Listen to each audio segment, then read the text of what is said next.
National Weather Service in Memphis has issued a severe thunderstorm warning for Phillips County in eastern Arkansas, COAHOMA County in northwest Mississippi, west central QUITMAN County in northwest Mississippi, until 6 p.m. Central Daylight Time. At 5:08 p.m. Central Daylight Time, National Weather Service Doppler radar indicated a severe thunderstorm producing quarter-size hail and damaging winds in excess of 60 miles per hour. This storm was located near ELAINE and moving southeast at 30 miles per hour. Locations in the warning include but are not limited to ELAINE, MARVELL, CLARKSDALE, and White River National Wildlife Refuge.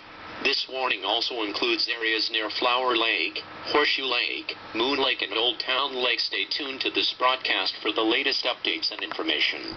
To report severe weather only, call 1-800-432-0875.